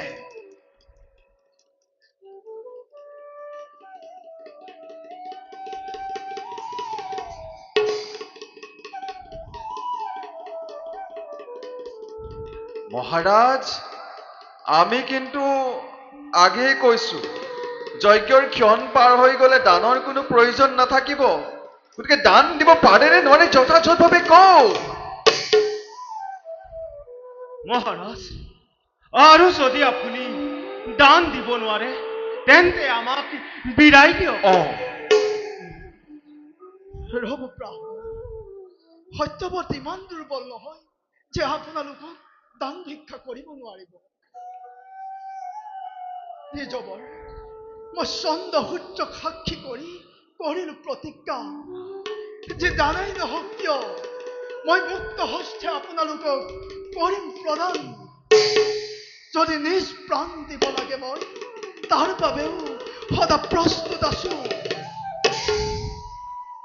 ধন্য ধন্য ৰাজন ধন্য তেন্তে শুনক আমাৰ দানৰ কথা বন্ধু তুমি কবানে মই কম তুমিয়ে কোৱা বন্ধু ঠিক আছে সমুদ্ৰৰ তীৰত আমি ৰাজ্যৰ মংগলৰ বাবে মহাযজ্ঞৰ কৰিছিলো আয়োজন জল দেৱতাই ততালিতে আবিৰ্ভাৱ হৈ হুংকাৰ তুলি কৈ গল জলত এগৰাকী ৰাজগুণ সুলক্ষণী নাৰীক অৰ্পণ কৰিব লাগে তেহে বোলে যজ্ঞ সম্পাদন কৰিবলৈ দিব এগৰাকী নাৰী হয় মহাৰাজ এগৰাকী নাৰী আৰু সেইবাবে আমি পলম নকৰি আপোনাৰ কাষ চাপিলো এই ৰাজ্যৰ ৰাজমহাৰক্ষী সৰ্বগুণ সম্পন্ন আপোনাৰ ৰাণীক জলত নিক্ষেপ কৰিবৰ বাবে দান হিচাপে বিচাৰি আহিছো হে ব্ৰাহ্মণ কিয় মোক কৰিছে দান ভিক্ষা যদিও বা মই প্ৰতিজ্ঞাবদ্ধ তাৰ পৰিৱৰ্তে আপোনালোকে মোক অন্য দানৰ কৰক গ্ৰহণ ৰাজ্য ধন ঐশ্বৰ্য বিভূতি সকলো মই মুক্ত হস্তে কৰিম প্ৰদান কিন্তু এই ৰাজ্যৰ ৰাজলক্ষ্মী মোৰ বুকুৰ পৰা কাঢ়ি লৈ নাজানো ব্ৰাহ্মণ মোক উপায় দিয়ক নাই নাই নাই নাই নাই নাই মহাৰাজ আমাৰ অন্য দানৰ নাই প্ৰয়োজন আপুনি প্ৰতিজ্ঞাবদ্ধ নিজ প্ৰতিজ্ঞাৰ কথা মনত ৰাখি আমাক অকপতে দান কৰক প্ৰদান মহাৰাজ মই আগেই কৈছিলো নহয় আপুনি ভাবি চিন্তিহে প্ৰতিজ্ঞাবদ্ধ হওক এওঁলোক ব্ৰাহ্মণ নহয় কোনোবা দুৰ্দান্ত অসুৰ মায়া কৰি আপোনাক বিপদত পেলাব খুজিছে এনে দানৰ কথা মই কাহানিও কতোৱেই শুনা নাই মহাৰাজ দিয়ক আদেশ তুৰন্তে বন্দী কৰি থওঁ ইহঁতক অন্ধকাৰ কাৰাগাৰত মোক চম্ভালি কথা কবা বৃদ্ধ মন্ত্ৰী আমিও অস্ত্ৰ চালনা কৰিব জানো ভালদৰে আৰু তোমাৰ দৰে বন্ধু এখেতৰ দৰে এজন বৃদ্ধ মন্ত্ৰীয়ে আমাক বান্ধি ৰাখিব নোৱাৰে কদাপি মহাৰাজ ব্ৰাহ্মণ অভাৱতে উত্তেজিত নহব আপুনি মহাৰাজ আমি ইয়াত আৰু এক মুহূৰ্ত পলম কৰিব নোৱাৰো আপুনি প্ৰতিজ্ঞাবদ্ধ নিজ প্ৰতিজ্ঞা পালন কৰক নহলে আমাক বিদায় দিয়ক মহাৰাজে আপোনালোকৰ প্ৰতিজ্ঞা ৰক্ষা কৰিব নোৱাৰে মহাৰাজৰ হৈ মই শুনালো আদেশ মহাৰাজে প্ৰতিজ্ঞা ভংগ কৰিছে মহাৰাজ এই মন্ত্ৰীৰ মতে আপোনাৰ মত নেকি মই বৰ দুৰ্বল হৈ পৰিছো মোক ভাবিবলৈ অলপ সময় দিয়ক ব্ৰাহ্মণ মোক ভাবিবলৈ অলপ সময় দিয়ক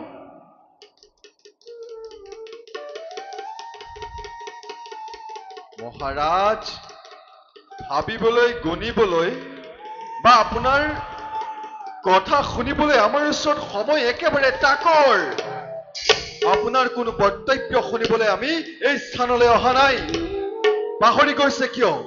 আপুনি প্ৰতিজ্ঞাবদ্ধ। নিজ প্ৰতিজ্ঞাৰ কথা মনত ৰাখি আমাক দান কৰক প্ৰদান। নতুন প্ৰতিজ্ঞা ভংগ কৰাৰ ফলত ৰৌ ৰৌ নৰকত পচি মৰিবলৈ সাজু হওক। মন্ত্ৰীবৰ, মহাৰাজ, মন্ত্ৰীবৰ, দুখ নকৰিব মন্ত্ৰীবৰ।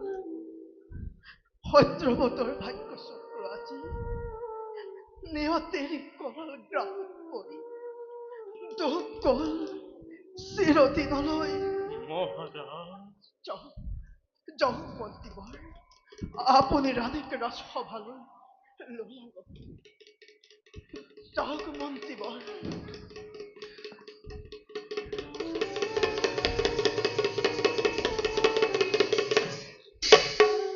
ধন্য ধন্য মহাৰাজ, ধন্য, সঁচাকৈ ধন্য আপুনি আৰু সাৰ্থক আপোনাৰ সত্যব্ৰত নাম। জগতত চন্দ্ৰ সূৰ্য যিমান দিনলৈকে থাকিব আপোনাৰ এই দানৰ কথা চিৰস্মৰণীয় হৈ থাকিব।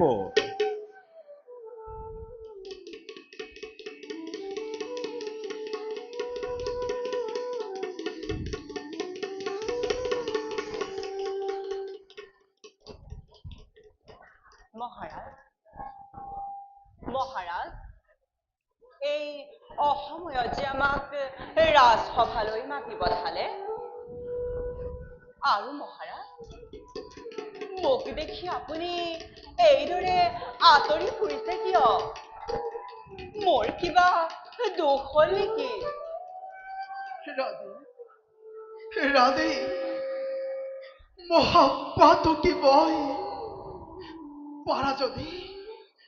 পাৰা যদি তুমি মোক অভিশাপ দি ভস্ম কৰা। মহাৰাজ, আপুনি ইমান অস্থিৰ কিয় হৈছে? মন্ত্ৰী ডাঙৰীয়া, মহাৰাজৰ কি হৈছে? ৰাণী,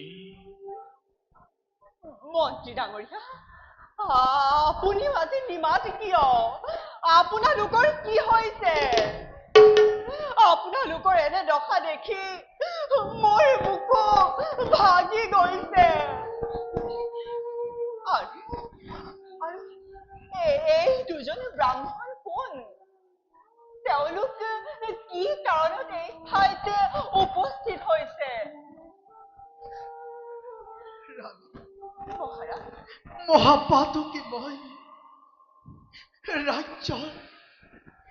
ৰাজ্যৰ এই মহালক্ষ্মীক আজি মই বিসৰ্জন দিবলৈ ওলাইছো।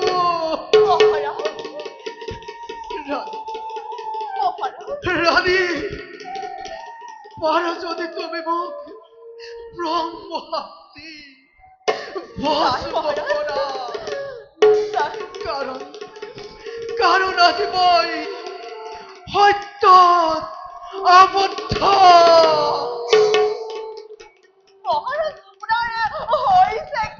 মহাৰাণী, মহাৰাজে কথাটো কবলৈ সংকোচ কৰিছে, সেয়েহে আমিয়ে কওঁ শুনক।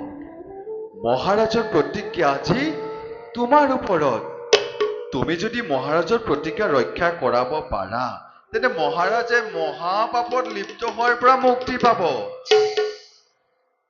মহাৰাজে তেনে কি প্ৰতিজ্ঞা কৰিলে? ধন সোণ ৰাজ্যৰ ঐশ্বৰ্য বিভূতি? ৰাণী, ইয়াত ধন সোণৰ একো প্ৰয়োজন নাই। গোটেই পৃথিৱীত আজি শনিৰ কুপদৃষ্টি পৰিছে আৰু সেইবাবে আমি মহাযজ্ঞ কৰিছিলো আয়োজন। যজ্ঞ আৰম্ভ কৰোঁতেই জল দেৱতাই হুংকাৰ তুলি কৈ গল, এটি বস্তু জলতে নিক্ষেপ কৰিলেহে বোলে যজ্ঞ সম্পাদন কৰিবলৈ দিব। ইয়াত ধন সোণৰ নাই প্ৰয়োজন। জল দেৱতাৰ ইচ্ছা, যজ্ঞ কৰাৰ স্থানত, যজ্ঞ আৰম্ভ কৰাৰ আগমুহূৰ্তত জলত এগৰাকী ৰাজগুণ কুলক্ষণী নাৰীক নিক্ষেপ কৰিব লাগে। হয় ৰাণী, আৰু সেইবাবে এই ৰাজ্যৰ ৰাজলক্ষ্মী অৰ্থাৎ আপোনাকে দান বিচাৰি আমি মহাৰাজৰ কাষ চাপিলোহি। মহাৰাজ এতিয়া প্ৰতিজ্ঞাবদ্ধ ৰাণী। মহাৰাজে প্ৰতিজ্ঞা পালন কৰিবলৈ অপাৰগ হৈছে। আপুনি দয়া কৰি মহাৰাজক বুজাওক।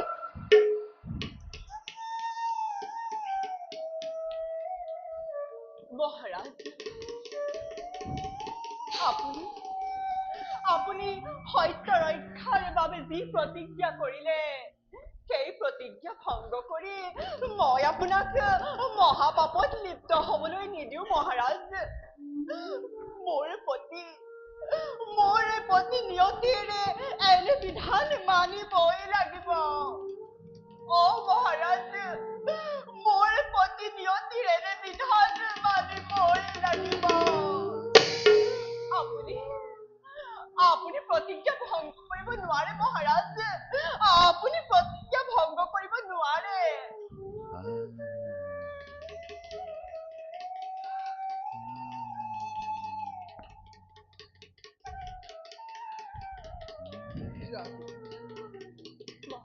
ৰাণী, তুমি মোৰ প্ৰতি ইমান নিষ্ঠুৰ হব কেনেকৈ পাৰিলা? মহাৰাজ, আগতেও কৈছো আমাৰ পলম হৈছে। যজ্ঞৰ ক্ষণ পাৰ হৈ গলে দানৰ কোনো প্ৰয়োজন নাথাকিব। দান দিব পাৰে নহলে কওক। নতুন প্ৰতিজ্ঞা ভংগ কৰাৰ ফলত এই ব্ৰাহ্মণ এতিয়া আপোনাক ব্ৰহ্মশাপ কৰিমি প্ৰধান। শান্ত হওক হে ব্ৰাহ্মণ দেৱতা। ব্ৰহ্মশাপৰ কোনো নাই প্ৰয়োজন।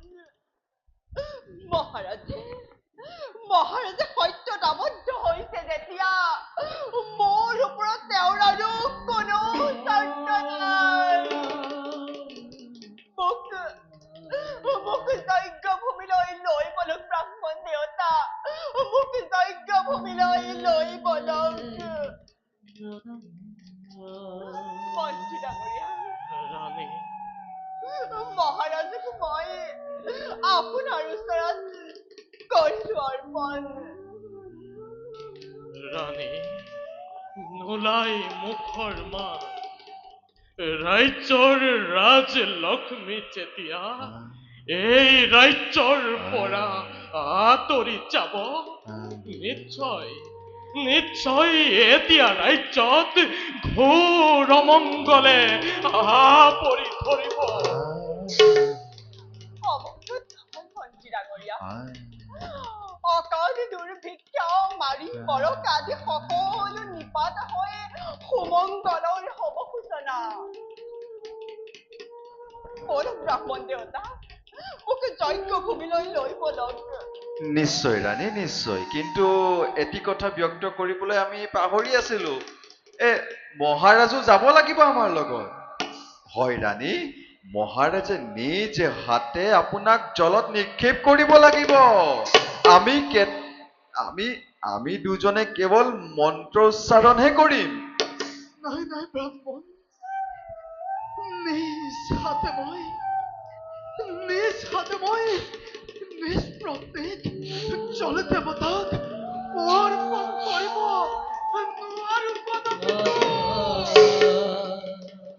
অধৈৰ্য নহব মহাৰাজ, ধৈৰ্য ধৰক।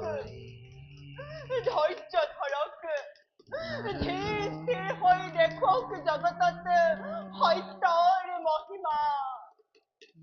ধীৰ স্থিৰ হৈ দেখুৱাওক জগতত সত্যৰ মহিমা।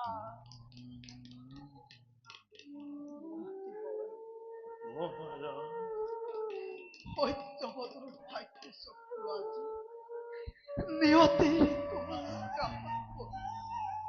লোকল চিৰদিন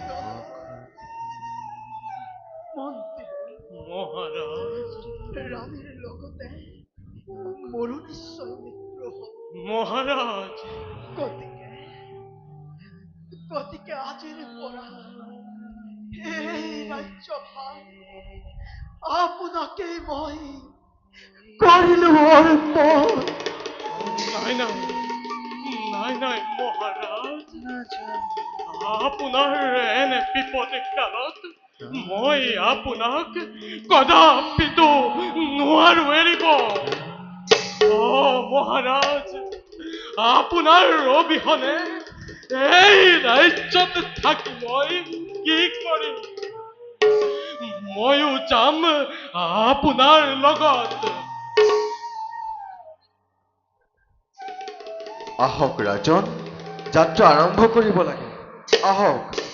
বলক মহাৰাজ, বলক ব্ৰাহ্মণদেৰ।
হে মহাদেৱৰ কিৰণ, চন্দ্ৰভূষণ বায়ু, সকলোকে মই কৰিছো প্ৰণিপাত।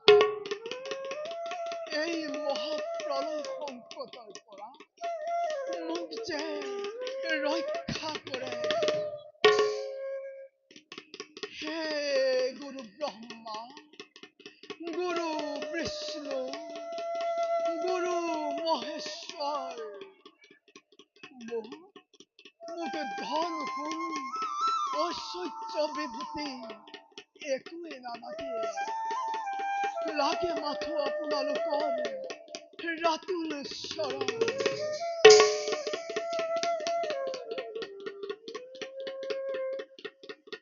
হে জ্ঞানী ৰাজন, আমাক তুমি সাগৰত এৰি নিদিবা। আমাৰ বৃহৎ মৎস্যই ভক্ষণ কৰিব। সেয়েহে আমাক তুমি তোমাৰ কমণ্ডলতে ভৰাই তোমাৰ পুখুৰীত আশ্ৰয় দিয়া। আমি তোমাৰ আশ্ৰয় প্ৰাৰ্থী ৰাজন, আমি তোমাৰ আশ্ৰয় প্ৰাৰ্থী।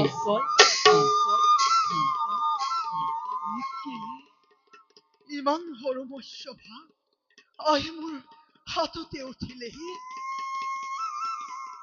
বলা বলা মৎস্য, তোমাৰ ইচ্ছাই হব পূৰণ।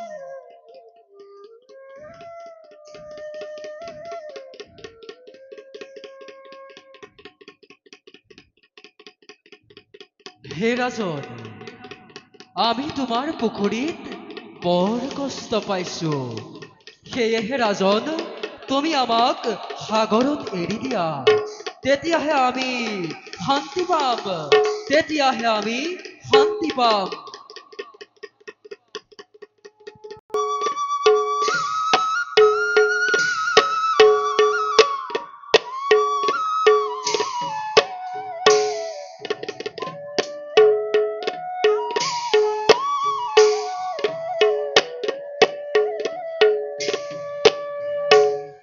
চলিলন্ত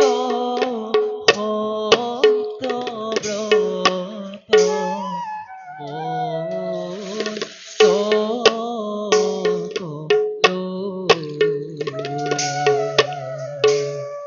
সাগৰত বিষত জীৱে মন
স্বৰূপে ধনী প্ৰভু ভৈদয়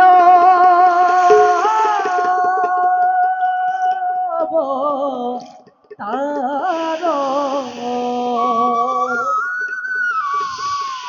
আৰম্ভৰ সিধি হোক স্মৰণ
লীলা হৰি হে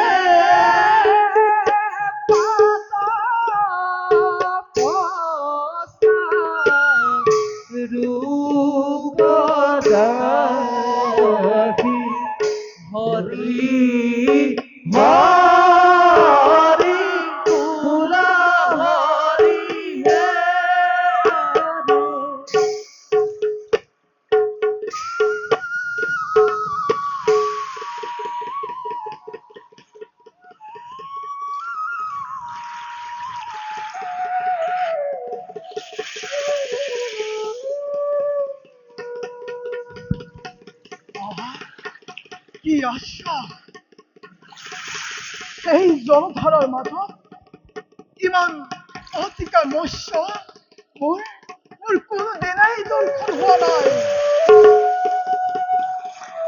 নাই নাই এয়া মৎস্য হ'বই নোৱাৰে নিশ্চয় নিশ্চয় মোকে প্ৰভু নাৰায়ণে কৰিলে চালনা হে প্ৰভু ৰক্ষা কৰিবা দাসক তোমাৰ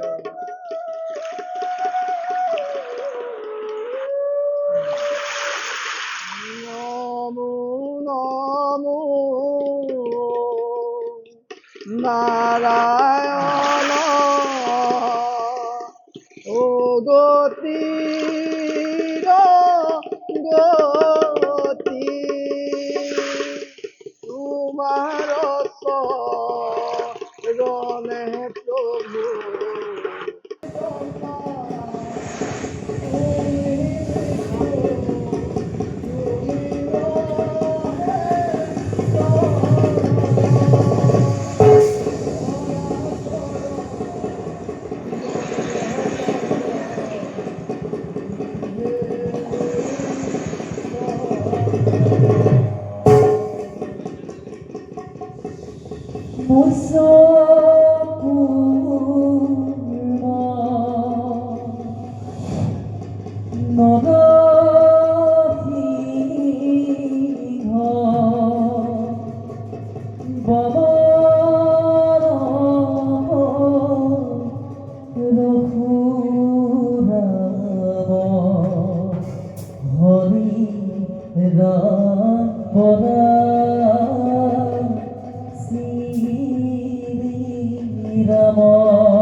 লগত সেই লক্ষ্মীৰ নন্দন হয় দৈত্য।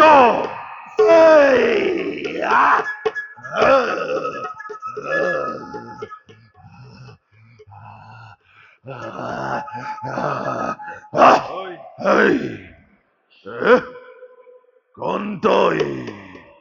কিয় তই মোৰ অবকাৰ্যত ঘটাই ছবিখিনি? যা অতৰিত নতুন অপবিনিষ্টাৰেই হয় দৈত্যৰ হাতত। শোন হেৰ' মূৰ্খ, তোক বধিবৰ বাবে মোৰ এই নৱ অৱতাৰ। মই দেৱ নাৰায়ণ। তই এই নারায়ণ।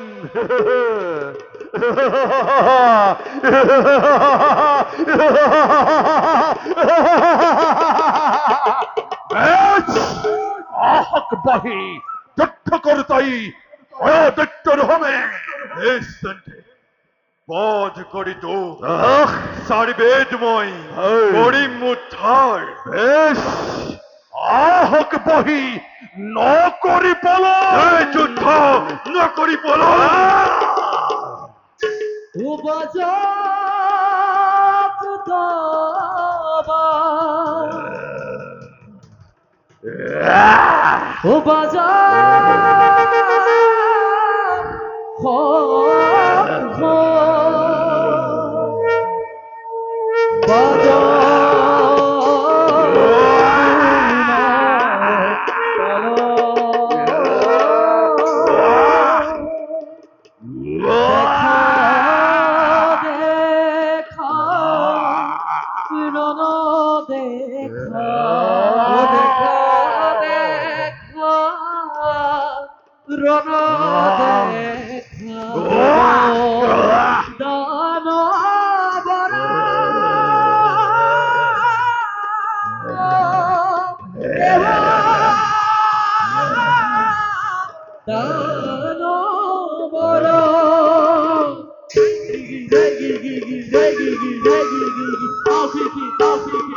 গৰু গৰু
বিপদত সকলোৱে আমাক কৰিব স্মৰণ আমি এই কৰিম উদ্ধাৰ আমি এতিয়া নিজ কৰ্তব্য